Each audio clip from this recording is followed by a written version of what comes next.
no compromise. உங்க சைடுலயும் எங்க சைடுலயும். It's a GT promise. GT Holidays, South India's #1 travel brand. இப்போது புதிய அறிமுகம் ஆச்சி ஹோட்டல் சாம்பார் 50 கிராம் ரூபாய் 20 மட்டுமே. தமிழர்களின் நம்பர் 1 சாய்ஸ் தமிழ் மேட்ரிமோனி.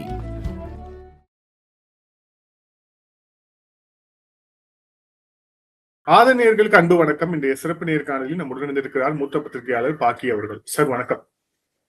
வணக்கம் வினோத் சார், நேற்று மதுராந்தகத்தில் நடந்த தேசிய ஜனநாயக கூட்டணியுடைய அந்த மாநாடு பார்த்திருப்போம். இதுல பிரதமர் மோடி அவர்கள் பங்கேற்றார். தேசிய ஜனநாயக கூட்டணிய தலைவர் எல்லாமே ஒரே மேடையில பங்கேற்றாங்க. நிறைய சிக்னிபிகண்டா நடந்தது. நான் முதற்கட்டமா பிரதமருடைய பேச்சை நீங்க எப்படி பாக்குறீங்க? அதுல இருந்து ஆரம்பிக்கிறேன். குறிப்பா திமுக ஆட்சி அதை அகற்றுவதற்கான கவுண்ட் டவுன் தொடங்கி விட்டது அப்படின்னு பிரதமர் சொன்னார். அதோடைய பின்னணி என்னவா இருக்கும்? பிரதமருடைய பேச்சை எப்படி பாக்குறீங்க? அதாவது பாரத பிரதமர் நரேந்திர மோடி, பாஜகவின் மூத்த தலைவர் நரேந்திர மோடி அப்படின்னு 2 பேர் பார்க்கணும். பாரத பிரதமர் நரேந்திர மோடி இங்க அபிஷியலா வரும்போது, உதாரணத்துக்கு பாம்பன் பாலம் திறப்பு, திருச்சியில கடந்த ஆண்டு நடைபெற்ற சொல்வேறு அரசு அலுவல் நிகழ்ச்சிகள்னா அங்க மத்திய அரசாங்கத்துடைய திட்டங்கள் எந்த அளவுக்கு தமிழ்நாட்டில் செயல்படுத்தப்பட்டது இதெல்லாம் சொல்லுவாரு. ஆனா நேற்றைய தினம் தேசிய ஜனநாயக கூட்டணியின் முக்கிய தலைவரான நரேந்திர மோடி அவர் பேசியிருக்கிறார். தேசிய ஜனநாயக கூட்டணி என்பது ஒரு ஆல்மோஸ்ட் முழுமையாக கட்டமைக்கப்பட்ட ஒரு கூட்டணியினுடைய தேர்தல் பிரச்சார கூட்டத்தின் முதல் தொடக்கம். இந்த தொடக்கத்தை அவரே நரேந்திர தாமோதாஸ் மோடி அவர்களே தொடங்கி வைக்கிறார். அப்போ அரசியல் பார்வைதான். நேற்றைய தினம் பொதுவா மோடி அவர்கள் தமிழ்நாட்டுக்கு வரும்போதெல்லாம் மத்திய அரசு திட்டங்களை அதிகமா போக்கஸ் பண்ணுவாரு. அரசியல ஓரளவு குறிப்பிடுவார். 30% அந்த லெவல்ல குறிப்பிடுவார். நேற்றைய தினம் முழுக்க அரசியல் பேச்சு.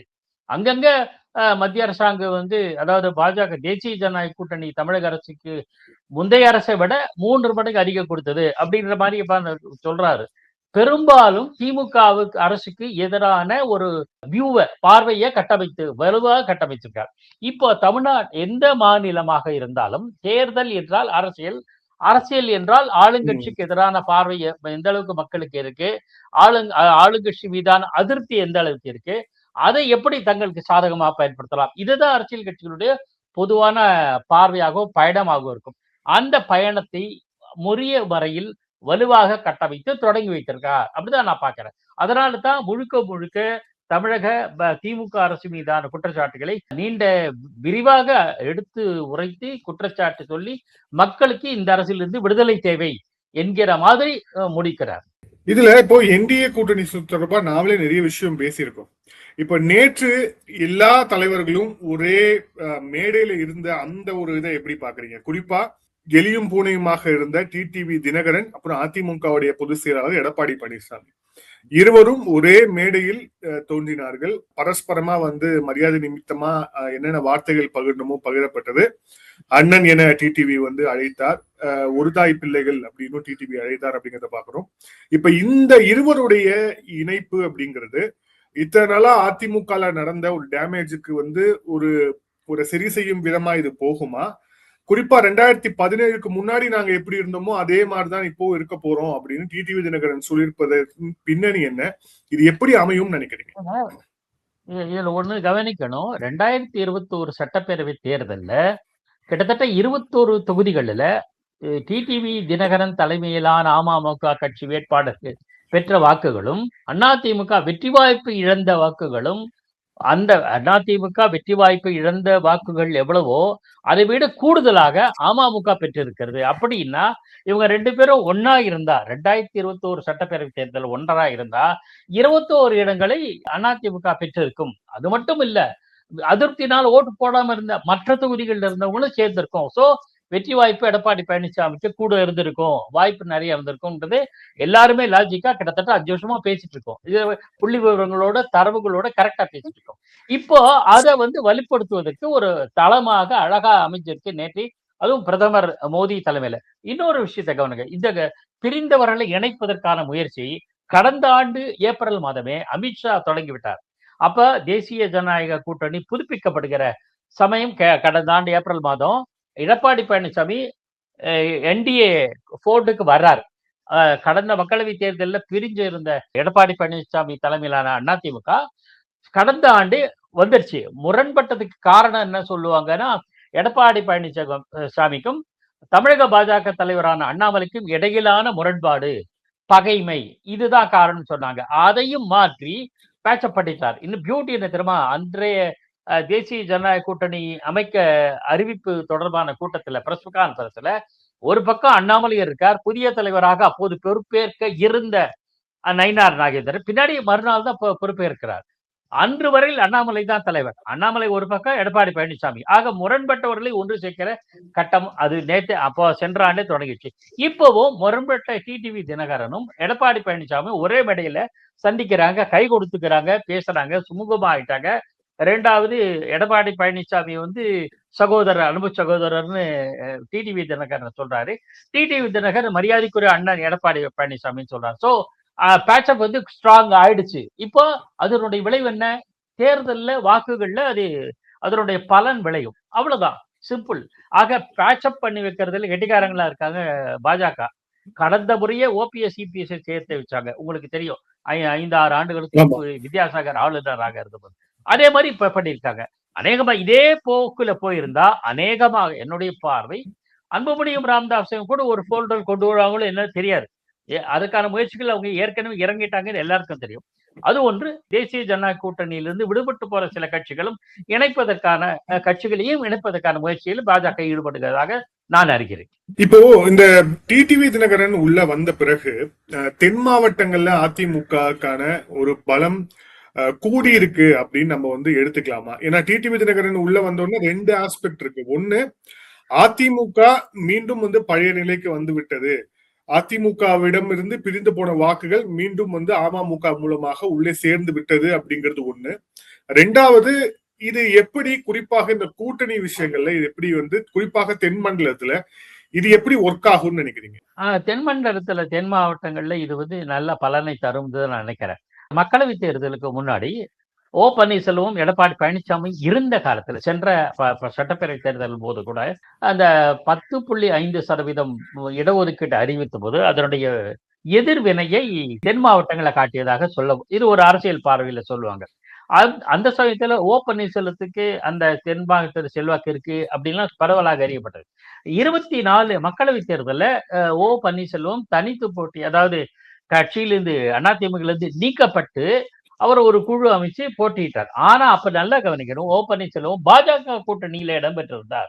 சோ அவருக்கு தனியா இந்த அளவுக்கு வாக்கு கிடைக்குமானா சந்தேகம். அப்படி வாக்கு தரக்கூடிய, வாக்குகளை ஈர்க்கக்கூடிய சக்தி ஓ பன்னீர்செல்வத்துக்கு இருந்திருந்தா அவர் தனி கட்சி அப்படியே தொடங்கி வெற்றி ஒரு முன்னேற்ற பாதையில செல்லலாமே. அவர் அந்த ரிஸ்க் எடுக்கல, அவர் அப்படியே தான் இருக்கார்.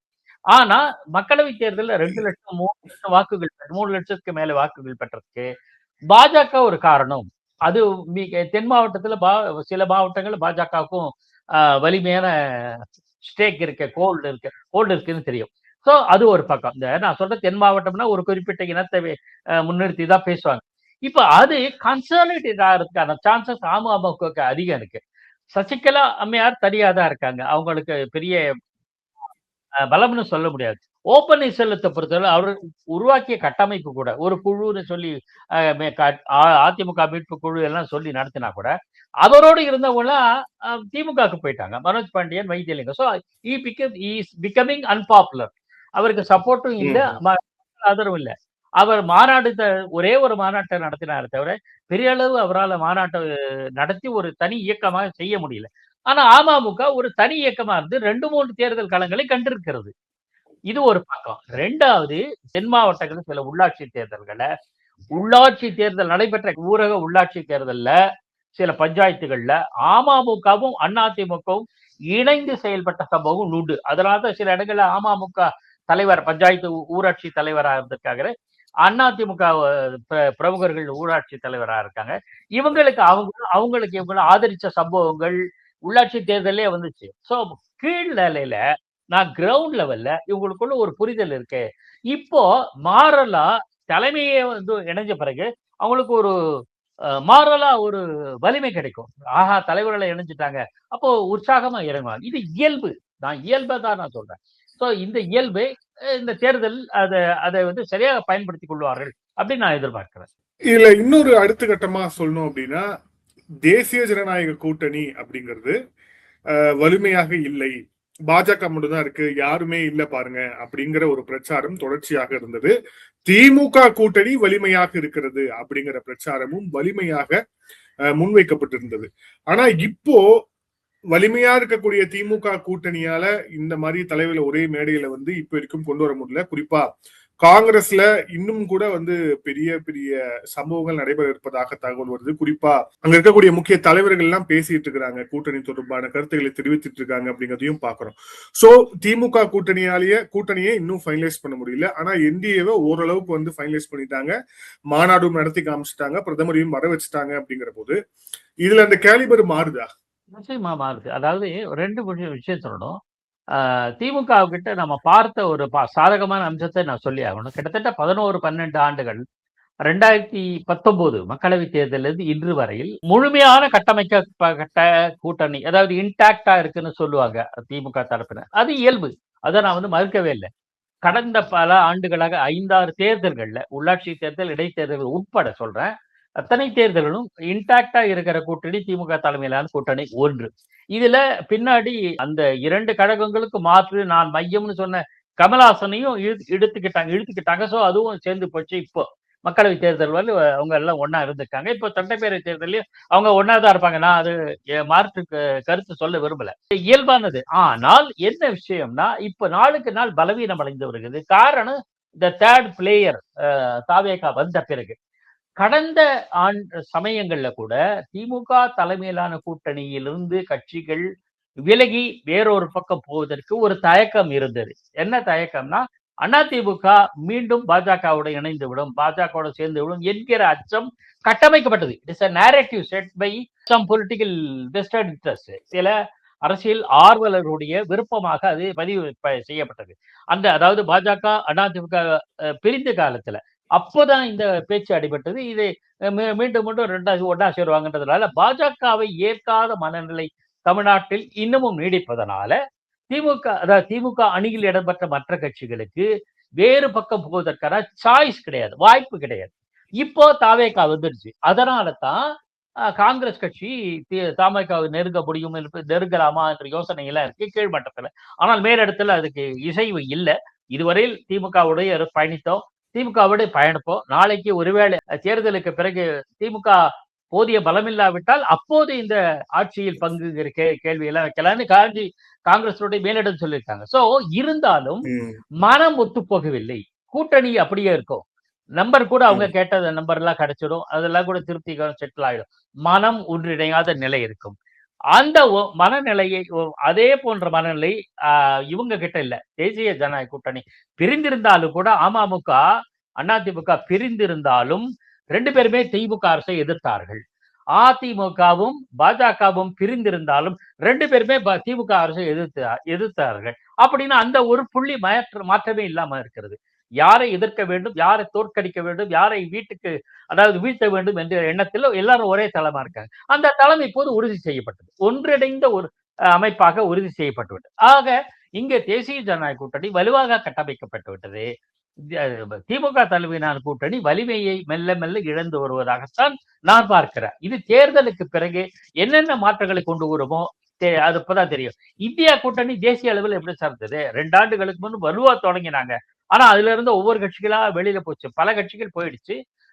சில கட்சிகள் காங்கிரஸ்க்கு முக்கியத்துவம் தரமாட்டேன்னு பீகார்ல, உத்தரப்பிரதேசத்துல, ஹரியானால, டெல்லியில, மேற்கு வங்கத்துல சொல்லிட்டு வராங்க. சோ மெல்ல மெல்ல கட்சிகளுக்குள்ள ஒரு மிஸ் அண்டர்ஸ்டாண்டிங் வலுவாக வந்து கொண்டிருக்கு. இன்னும் கேரளால எடுத்துங்க, இங்க இந்தியா கூட்டணியில காங்கிரஸும் கம்யூனிஸ்டும் ஒரே அணியில இருப்பாங்க. பக்கத்துல ஒரு 100-200 கிலோமீட்டர் தள்ளி, கோயம்புத்தூர்ல இருந்து 200 கிலோமீட்டர் தள்ளி போனீங்கன்னா கேரளால 2 பேரும் பிரிஞ்சிருக்காங்க. காங்கிரஸை வீட்டியே தீரணும் அப்படின்னு மார்க்சிஸ்ட் தலைமையிலான இடதுசாரி கூட்டணியும், இடதுசாரி கட்சிகளை தோற்கடிக்கணும்னு காங்கிரஸும் இருக்காங்க. சோ அந்த மாதிரி இல்லாத ஒரு யூனிஃபார்ம் ஒருமித்த பார்வை தேசிய ஜனநாயக கூட்டணியில தேசிய அளவில் இருக்கு. அது கை கொடுக்கும்னு நம்பலாம். இதுல குறிப்பா இந்த தேர்தல் பிரச்சாரம் அப்படிங்கிறது எந்த மாதிரியான ஒரு குறிப்பா சைக்கலாஜிக்கலா திமுக தலைமைக்கு இது எந்த மாதிரியான ஒரு நெருக்கடியாக மாறும்? ஏன்னா ஒரு எதிர்கட்சி தலைவர் அவர் சவால் விடுறார், அவர் கடுமையா அரசியல் ரீதியா பேசுறார் அப்படின்னா அதை அரசியல் ரீதியாக எதிர்கொள்வார்கள், கடந்து போவார்கள். ஆனா இப்போ அரசியல் ரீதியா பேசுறது, உங்க ஆட்சியுடைய கவுண்டவுன் வந்து நெருங்கிடுச்சு அப்படின்னு சொல்றது பிரதமர், நாட்டுடைய பிரதமரே நேரடியாக வந்து சொல்றார். சோ திமுகவுடைய அமைச்சர்களுக்கும் அறிவாலய தலைமைக்கும் இது எந்த மாதிரியான ஒரு சைக்கலாஜிக்கலா ஒரு ஃபியரை வந்து உண்டாக்கும்? இதை அவங்க எதிர்கொள்வாங்களா? இது எப்படி நடக்கும்னு நினைக்கிறீங்க? நீங்க சொன்ன மாதிரி நிச்சயமாக திமுக கூட்டணி தலைமைக்கு, அதாவது குறிப்பா திமுகவுக்கு நிச்சயமா மனத்தளர்ச்சியை ஏற்படுத்துவதற்கான சான்சஸ் நிறைய இருக்கு. சில மாதங்களுக்கு முன்பு வரையில் அல்லது கடந்த ஆண்டு திமுக 200 இடங்களில் போட்டியிட்டு வெல்லும் அப்படின்னு பிரகடனம் செய்தார் திமுக தலைவரும் தமிழக முதலமைச்சருமான மாண்புமிகு மு க ஸ்டாலின். ஆனா இப்போது அந்த நிலை மெல்ல மெல்ல தளர்ந்து வருவதாகத்தான் நான் அறிகிறேன். அப்போ என்ன பண்ணுவாங்க, இது ஒரு பக்கம் இருக்க, எதிர்கட்சிகள் ஒவ்வொன்றுமே நான் சொன்ன அந்த காலகட்டத்திலேயே கூடுதல் இடங்களை கேட்போம்னு கம்யூனிஸ்ட் கட்சிகள் சொல்லி இருக்குன்னு, கூடுதல் இடங்கள் கேட்போம், ஆட்சியில் பங்கு என்பது எங்கள் நீண்ட நாள் லட்சியம் அப்படின்னு விடுதலை சிறுத்தைகள் சொல்லியிருக்காங்க. உங்களுக்கு தான் தெரியும், அண்மை காலம் சென்ற வாரம் வரையில் 2-3 தினங்கள் வரையில் காங்கிரஸ் கட்சி ஆட்சியில் பங்கு குரல் எழுப்பினாங்க. இப்ப மேலிடம் ஒண்ணும் கமெண்ட் பண்ணாதீங்க கூட்டணி பத்தின்னு சொன்னதுனால வாய் மூடிட்டு இருக்காங்க. ஆனா அவங்களுக்கு உள்ள மனசுல இருக்கு. ஆக இந்த மாதிரியான முரண்பாடுகள் இருக்கிறதுனால 200 இடங்களிலும் திமுகவே போட்டியிடுமா? இன்னொரு விஷயம் நல்லா கவனிக்கணும். திமுகவில் இடம்பெற்றிருக்கிற மக்கள் நீதி மையம் தங்களுக்கு அவங்களுக்கு தேர்தல் ஆணையம் பொதுவான சின்னம் கொடுத்திருக்காங்க. இன்னும் அது அவங்க அங்கீகரிக்கப்பட்ட மாநில கட்சி அல்ல, பதிவு செய்யப்பட்ட கட்சிங்கிறதுனால தாவேகாவுக்கும் அந்த கட்சிக்கும் அவங்க ஒரு சிம்பல் கொடுத்திருக்காங்க. கடந்த காலங்களில் அவங்க போட்டியிட்ட டார்ச் லைட் சின்னத்தையே கொடுத்திருக்காங்க. இப்போ அந்த கட்சி தலைவர் கமல்ஹாசன் சொல்றாரு, நாங்க டார்ச் லைட்ல தான் போட்டியிடுவோம் அப்படின்ற தகவல் சொல்லிருக்காங்க. அப்போ 200 இடங்களிலும் திமுக அல்லது திமுக சின்னத்தில் போட்டியிடுவதற்கான சாத்தியக்கூறுகள் இல்லை. இது ஒரு பக்கம் இருக்க, மற்ற கட்சிகளும் எங்களுக்கு கூடுதல் இடங்கள் அப்படின்னு நிர்பந்தப்படுவாங்க. ஏன்னா தேசிய ஜனநாயக கூட்டணி வலுவாக அமைந்து விட்டதுனால இதை மறுக்க முடியாத சூழல் திமுகக்கு இக்கட்டான சூழல் ஏற்பட்டிருக்குது. மறுத்தா ஒருவேளை நம்மளை விட்டு வெளியில போயிடுவாங்களோ என்ற கவலை இருக்கும். ஆகையினால அவங்க கேட்கிற இடங்களுக்கும் இவங்க உட்கார்ந்து பேசி ஒரு காம்ப்ரமைஸ், சமரச தீர்வுக்கு எட்டுவாங்க. அப்போ அது எல்லா எதிர்கட்சிகளுமே கூடுதல் இடங்களை கேட்டு பெறுவதற்கான வாய்ப்புகள் அதிகம் இருக்கிறது அப்படின்னு நம்ம புரிஞ்சுக்கலாம். இதுல இன்னொன்னு குறிப்பா விஷயம் சார், குறிப்பா மத்திய அரசாங்கத்துல பாஜக இருக்கு அப்படிங்கறதால இந்த தேர்தல்ல பாஜக செய்யல ஆளுநர் அப்படின்னு இந்த நரேட்டிவ்ல வந்து நம்ம கொண்டு போகலாம் அப்படின்னு டிஎம்கே தொடர்ச்சியாக வந்து பேசிட்டு வந்தாங்க. உங்களுடைய தலைவர்கள் கூட நாங்க நிறைய விஷயங்கள் செய்யணும்னு நினைக்கிறோம், ஆனா வந்து மத்திய அரசு எங்களுக்கு வந்து நிதி விடுவிப்பு அப்படிங்கிறது இல்லை அப்படின்னு சொல்லிட்டே இருந்தாங்க. நேத்து பிரதமர் அதை குறிப்பிடும் போது காங்கிரஸ் உடைய கடந்த 11 வருஷத்துல அவங்க கொடுத்தது 3 லட்சம் கோடி, நாங்க 11 வருஷத்துல 11 லட்சம் கோடி கொடுத்திருக்கிறோம் அப்படின்னு அந்த நரேட்டிவ் அவர் வந்து அதுக்கு பதில் சொல்லியிருக்காரு அப்படிங்கிறத பாக்குறோம். இது என்ன மாதிரியான ஒரு விஷயத்தை ஏற்படுத்தும்? ஏன்னா இவங்க வந்து ஆன்டி பிஜேபி அப்படிங்கறதையே அந்த ஒரு ஸ்டாண்ட்லயே இந்த எலெக்ஷனை வந்து கொண்டு போகணும்னு திமுக அணுகி கொண்டு வந்த நிலைமையில இப்போ பிரதமர் இந்த விஷயத்தெல்லாம் எடுத்து வந்து பதில் சொல்ல ஆரம்பிச்சிருக்காரு அப்படிங்கிறது எந்த விதமான ஒரு தாக்கத்தை ஏற்படுத்தும்? 2 டைமென்ஷனை கையில் எடுத்து தேர்தல் களத்தை காண்பார்கள் திமுக தலைமையிலான கூட்டணி. இது என்னன்னா, ஒன்று இந்துத்துவா, பாஜக வந்து இங்க மத நல்லிணக்கம் சீர்குலைந்து விடும், இந்து மற்ற சமயங்களுக்கும் உண்டான முரண்பாடுகள் தேவையில்லாமல் தூண்டி விடுவார்கள், இது வந்து அமைதி பூங்காவாக இருக்கிறது, மதச்சார்பின்மை இங்க வலுவாக கடைபிடிக்கப்பட்டு வருகிறது அப்படிங்கிறதுனால பாஜக வர வேண்டாம் என்கிற பார்வையை அந்த பார்வையில கொள்கை அடிப்படையில் முன்வைப்பார்கள். ஒன்று. நிர்வாக அரசியல் ரீதியாக பாஜக தமிழகத்துக்கு எந்த நல்ல காரியமும் செய்யல, கேட்ட நிதியை தரல, நிதி பங்கீடு இல்ல, இந்தியை திணிக்கிறாங்க, மும்மொழியை திணிக்கிறாங்க என்ற அந்த அரசியல் பார்வை வைப்பாங்க. இது ரெண்டுத்துல மிக மிக முக்கியமானது தமிழகத்துக்கு போதிய நிதியை தந்தது, திட்டங்களை வகுத்து கொடுத்தது, பாம்பன் பாலம் போன்ற பல்வேறு மெகா திட்டங்களை கொண்டு வந்தது. இதை எல்லாத்தையும் நேரட்டிவாவும், அதாவது அவங்க என்னென்ன செஞ்சாங்க, சென்ட்ரல் கவர்மெண்ட் என்னெல்லாம் செஞ்சிருக்காங்களோ அதெல்லாம் முன்னெடுத்து இப்ப பிரச்சாரம் பண்ணுவாங்க தேசிய ஜனநாயக கூட்டணி. அதுல மாற்றுக்கிறது அதை தான் முதல்ல சொல்லணும். மக்களுக்கு நாங்க என்ன, தமிழக மக்களுக்கு நாங்கெல்லாம் என்னென்ன பண்ணியிருக்கோம், தமிழ் மொழி வளர்ச்சிக்கு நாங்க என்னெல்லாம் பண்ணியிருக்கோம், தமிழ்நாட்டுல கல்வி வளர்ச்சிக்கு நாங்க என்னெல்லாம் பண்ணியிருக்கோம் அப்படிங்கிற பார்வையை முன்னெடுத்து தான் பாஜக கரம் காணும்.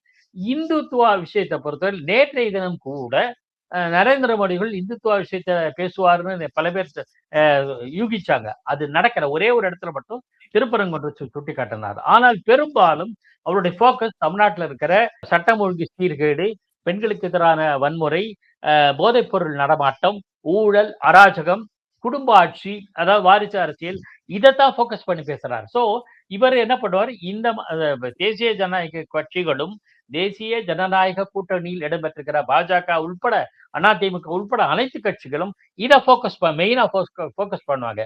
மற்ற விஷயங்கள செகண்டரியா தான் பயன்படுத்துவாங்க. தேவைக்கு ஏற்ப தேவையான இடங்கள் மட்டும். இப்ப நல்லா கவனிக்கணும், திருப்பரங்குன்றம் 2 நாள் முன்னாடி வரை பேசப்பட்ட அந்த சப்ஜெக்ட அதிகமா பிரதமர் மோடி அவர்கள் சுட்டிக்காட்டல.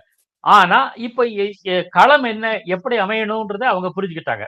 சோ இவங்க போக்கஸ் ஃபுல்லாக இந்த தமிழ்நாட்டுக்கு குட்டிச்சவர் ஆச்சு, கடன் வாங்கிச்சு, நிதி பிரச்சனை இருக்கு, ஒரு நிர்வாக சீர்கேடு இருக்கு, ஊழல போதைப் பொருள் இதெல்லாம் அதிகரிச்சிருக்கு, இதைத்தான் போக்கஸ் பண்ணுவாங்க. இந்துத்துவ விஷயத்தை அடுத்ததா கையாளுவாங்க, அந்த சூழலுக்கு ஏற்ப அதை கையாளுவார்கள் அப்படின்னு தான் நான் பார்க்கிறேன். இதுல இன்னொரு முக்கியமான விஷயமா, தேசிய ஜனநாயக கூட்டணியுடைய மாநாடு அப்படிங்கறதை தாண்டி இது ஓவராலா இது எப்படி வந்திருக்கு அப்படின்னு நீங்க நினைக்கிறீங்க? குறிப்பா சொல்லணும் அப்படின்னா சிஎம்சி, அதாவது நம்ம கடந்த காலங்கள்ல நம்ம பார்த்திருப்போம், திமுகவே இந்த விமர்சனத்தை வைத்திருக்கிறது. ஜெயலலிதா மீண்டும் ஆட்சிக்கு வந்தால் தமிழகத்தை மன்னார்குடி மாஃபியா தான் ஆளும் அப்படின்னு சொல்லியிருக்காங்க. மன்னார்குடி மாஃபியான்னு நிறைய பத்திரிகைகளும் நம்ம அப்போ அந்த காலங்களில் எழுதினாங்க. இப்ப நேத்து திமுகவை விமர்சிக்கும் போது பிரதமர் அந்த வார்த்தையை மீண்டும் கையாண்டிருக்கிறார். திமுகவையே ஒரு மாஃபியா அப்படின்னு சொல்றாரு. சோ அப்போ இந்த எலெக்ஷனை என்டிஏ ஆன்டி இன்கம்பன்சி, திமுகவுக்கு எதிரான வாக்குகள் மனநிலை அதை மட்டுமே வச்சுதான் கொண்டு போறாங்க அப்படிங்கறத நம்ம புரிஞ்சுக்கலாமா? அந்த மாஃபியா அப்படின்னு அந்த அளவுக்கு கடுமை காட்ட வேண்டிய என்ன காரணம் நினைக்கிறீங்க? நீங்க சொன்னதே உங்க கேள்வியிலே அந்த சரியான பதில் அமைஞ்சிருக்கு. அதாவது 96 பொது தேர்தல்ல நீங்க சொன்ன மன்னார்குடி மாஃபியா போன்ற வார்த்தைகள், ஊழல், அராஜகம், சர்வாதிகாரம், எதெல்லாம் அதிமுகவுக்கு எதிராக கட்டமைக்கப்பட்டு வெற்றியை பெற்றதோ அந்த சூழல் தான் இப்போ உருவாகி இருக்குது. நல்லா கவனிக்கிறது. ஜெயலலிதா அம்மையார் மீதான புகாருக்கு அதுதான் எனக்கு அடிப்படை காரணம். அதே மாதிரி தான் இப்போது தமிழகத்துல போதைப்பொருள் கஞ்சா போதைப்பொருள் பழக்கம் அதிகரித்து நாளுக்கு நாள் அதிகரித்து சட்டம் ஒழுங்கு சீர்கேட்டிற்கு குற்றச்சம்பவங்கள் அதிகம், பாதுகாப்பற்ற சூழல் இருக்கு, காவல்துறையிற்கு சுதந்திரம் கிடையாது, காவல்துறையில் நிர்வாகத்தின் மீது ஆட்சியாளர்கள் தலையீடு, இந்த மாதிரி பல அம்சங்களை சுட்டி கட்டமைச்சிருக்காங்க. ஸோ மாஃபியா அப்படிங்கிற நீங்க வார்த்தையை வச்சு ஒரு உதாரணம் சொல்ல வேண்டும். அது ஒரு பிராடர் ஸ்பெக்ட்ரமா பாத்தீங்கன்னா, ஒரு கும்பலின் ஆட்சி, கும்பல்வாதம்னு கிட்டத்தட்ட தமிழ்ல மொழியாக்கம் செய்யலாம்.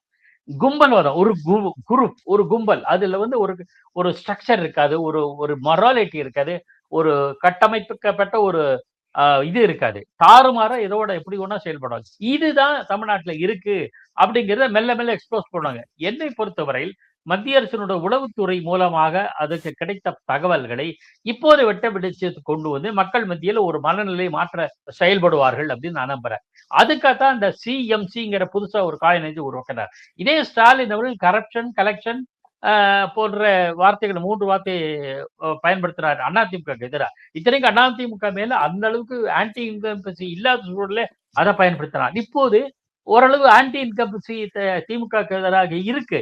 அதை இன்னும் தீவிரப்படுத்துவதற்காக CMC, corruption, mafia and commission போன்ற சில விஷயங்களை சுட்டி காட்டிருக்காரு நேற்று பேசல. அதுல முக்கியமா மாஃபியா, கரப்ஷன், மாஃபியா 2 பிரதானம். இதை முன்னெடுத்து செல்வார்கள். ஏன்னா அவங்களுக்கே தகவல்களும் கிடைச்சிருக்கு. அதெல்லாம் முன்னெடுத்து இந்த தேர்தல் பிரச்சாரத்துக்கு பயன்படுத்துவோம். எப்படி 96ல அதிமுக ஆட்சிக்கு எதிராக பயன்படுத்தப்பட்டதோ அதே ஆயுதம் இப்போது பிரயோகிக்கப்படும் அப்படின்னு நான் பாட்டேன். சார், இந்த நேர்காணல் இறுதியான கேள்வி, இன்னும் இந்த தேசிய ஜனநாயக கூட்டணிக்கு பல கட்சிகள் வர இருக்கின்றன அப்படின்னு இன்னும்னு எடப்பாடி பழனிசாமி அவர்கள் சொன்னதுல யாரெல்லாம் இருப்பாங்கன்னு நினைக்கிறீங்க? மிக குறிப்பாக பாட்டாளி மக்கள் கட்சியுடைய நிறுவனர் ராமதாஸ் வருவதற்கான வாய்ப்பு அப்படிங்கிறது எந்த அளவுக்கு இருக்கு? தேமுதிக வருவதற்கான வாய்ப்புகள் எந்த அளவுக்கு இருக்கு? இது எல்லாத்தையும் தாண்டி இன்னும் ஹைப்போதெட்டிக்கலாவே நீடிக்கக்கூடிய தாவேகா உள்ள வருவதற்கான வாய்ப்பு அப்படிங்கிறது இருக்கா உங்களுடைய பார்வை? என்னுடைய பார்வை, நான் கன்சிஸ்டன்டா ஒண்ணு சொல்ல விரும்புறேன். தாவேகா தனித்து போட்டியிட்டதை தான் விரும்புறதா நான் புரிந்து கொள்கிறேன். என்னன்னா, எப்படி விஜயகாந்த் 2006ல தனித்து போட்டியிட்டு தன்னோட பர்சன்டேஜ் காமிச்சாரோ அவரே புரிஞ்சுக்கிட்டாரு. ஸோ இவ்வளவு பர்சன்டேஜ் நமக்கு இருக்குன்றத. அதே மாதிரி இது ஒரு வாய்ப்பாக பயன்படுத்தி கொள்ளும். இதுக்கு ஒரு ரொம்ப பல ஆண்டுகளுக்கு முன்பே உதாரணத்தை நான் சொல்ல விரும்புறேன். அதிமுக தொடங்கிய போது இந்திரா காங்கிரஸ், அப்போது இந்திரா காங்கிரஸ் என்ற அமைப்பு இருந்தது. காங்கிரஸ் ஒன்றுபட்ட காங்கிரஸ் அல்ல. அப்போ இந்திரா காங்கிரஸோட ஆசீர்வாதத்துல இந்த கட்சி தொடங்கி இருக்கு, அவங்க இதுலதான் வந்தாங்கன்னு சொன்னா கூட எம்ஜிஆர் தனித்தன்மையை நிரூபித்து காட்டினார். பொது தேர்தல், இடைத்தேர்தல் அவர் தான் அதிமுக வெற்றி பெற செய்தார். சோ அதுக்கு பிறகுதான் அந்த காங்கிரஸ், இந்திரா தலைமையிலான காங்கிரஸ், அப்போது காங்கிரஸ் முழுமையை பெற்ற பிறகு அந்த காங்கிரஸ் இடம்பெற்றது. சோ இதே விஜயகாந்த் அதிமுக, காங்கிரஸ், எம்ஜிஆர் என்பது போன்ற நிலைமை உருவாக்குறதுக்கு தான் தாவேகா தனித்து போட்டியிடும்னு நான் சொல்ல வரேன். ஆனா நீங்க கேட்ட தேமுதிகவும் பாட்டாளி மக்கள் ராமதாஸ் அவர்களும் ரெண்டு விஷயத்துல கவனிக்கும். தேமுதிக இன்று வந்து பாஜகவை விமர்சிக்கவில்லை, அதனால ஒரு கதவை திறந்துதான் வச்சிருக்காங்க, யாரு நமக்கு கொடுப்பாங்கன்ட்டு. இந்த விஷயத்துல திமுகவுக்கு அவர்கள் செல்வதற்கு நேற்று வரை அவங்க எதுவுமே அரசியல்ல எதுவுமே நடக்கலாம் என்கிற யதார்த்தத்தை முதல்ல சொல்லிடுறோம். அதே சமயத்துல தேமுதிக திமுகவுக்கு போகக்கூடிய சூழல் வந்தால் அவங்க கேட்கிற டிமாண்ட் பண்ணுகிற இடங்களை திமுகவால் தர முடியாது. மேலும் அவர்கள் சேருகிற பட்சத்துல காங்கிரஸ் வெளியில போகல என்ற நிலைப்பாட்டுகள் இருக்காங்க. ஏற்கனவே பல கட்சிகள் இருக்கு, இவங்களுக்கெல்லாம் பிரிச்சு கொடுத்தா திமுக தன்னுடைய எண்ணிக்கை குறைஞ்சிரும் என்பதனால தேமுதிக கேட்கிற டிமாண்ட் அவங்க பூர்த்தி செய்ய மாட்டாங்க. ஆனா ஒண்ணு சொல்றாங்க, எனக்கு கேள்விப்பட்டது என்னன்னா, தேமுதிகனுடைய எவ்வளவு பேர், 4 பேர் 4 எம்எல்ஏ சீட் தரோம், ஆனா உங்க செலவு எல்லாத்தையும் நாங்க ஏத்துக்கிறோம் கூட திமுக சொன்னதாக சில தகவல்கள் உண்டு. அதை உறுதி செய்யப்படாத தகவல்கள். ஆகையினால அவங்க கம்ஃபர்டபுளா அங்க இருப்பாங்களான்னு தெரியாது ஒன்று. ஆகையினால தேமுதிக அதிமுக பக்கம் வருவதற்கான சான்சஸ் இருக்கு. கடந்த மக்களவை தேர்தல் போதே அவர்கள் என்ன நிலைப்பாடு எடுத்தான்னு எல்லாருக்கும் தெரியும். சோ அது ஒண்ணு. அது வந்து இன்னமும் இந்த பக்கமா அந்த பக்கமா சொல்ல முடியாது. ஆனால் பெரும்பாலும் தேஜா கூட்டணியில் வருவதற்கான சான்சஸ் இருக்கு. நான் முன்னமே சொன்ன மாதிரி பிரதமர் மோடி அவர்களையும் பாஜகவை விமர்சித்தது மிக மிக குறைவு, மிக மிக மிக குறைவுன்னு சொல்லுவேன். அதே மாதிரி பாட்டாளி மக்கள் ராமதாஸ் அவர்களும் பாஜகவை விமர்சனம் பண்ணல. அவருக்கு மோடி மீது மரியாதை உண்டு, மோடிக்கும் ராமதாஸ் அவர்களை மதிக்கிறார், ஆகல அந்த பிரச்சனை கிடையாது. ஆனால் அப்பாவுக்கும் பிள்ளைக்கும் இருக்கிற தனிப்பகையின் காரணமாக இப்போதைய சூழலில் ராமதாஸ் அவர்கள் தேஜா கூட்டணிக்கு வருவாரா என்பது சந்தேகம். அவரை ஏற்றுக்கொண்டால் கம்ஃபர்டபுளா அன்புமணி இருக்க மாட்டார் என்பதும் உறுதி. ஆகையினால அவர் தனித்துதான் இருப்பார். அவர் திமுக பக்கம் போவதற்கான வாய்ப்புகள் இருக்கலாம், அது அவர்களை சேர்த்துப்பாங்க. என்ன காரணம்னா, அவருக்குன்னு ஒரு கேடர் பேஸ்டு ஸ்ட்ரக்சர் உண்டு. பாமக நிறுவனர், அவருக்கென்று ஒரு கட்டமைப்பு இருக்கு, அதை பயன்படுத்திக் கொள்ள வேண்டும் என்கிற எண்ணத்துல திமுக விரும்பும், அதை அவர் ஏற்றுக்கொள்வார். இதுதான் நிலைமை. தேமுதிக பத்தி மட்டும் தொங்கல் இருக்கு, எப்படி முடிவு எடுப்பாங்கட்டு. சோ அநேகமா இதெல்லாம் ஒரு நாட்கள்ல ஃபைனலைஸ் ஆயிடும் நிச்சயமாக. ஒரு 2 பக்கமும் கூட்டணி எப்படி இருக்கு ஸ்ட்ரக்சர் அப்படிங்கிறது புரிஞ்சுக்கலாம். நாம் தமிழர் கண்டிப்பா மாற மாட்டாங்க, சிங்களா தான் தனித்து தான் போட்டியிடுவாங்க.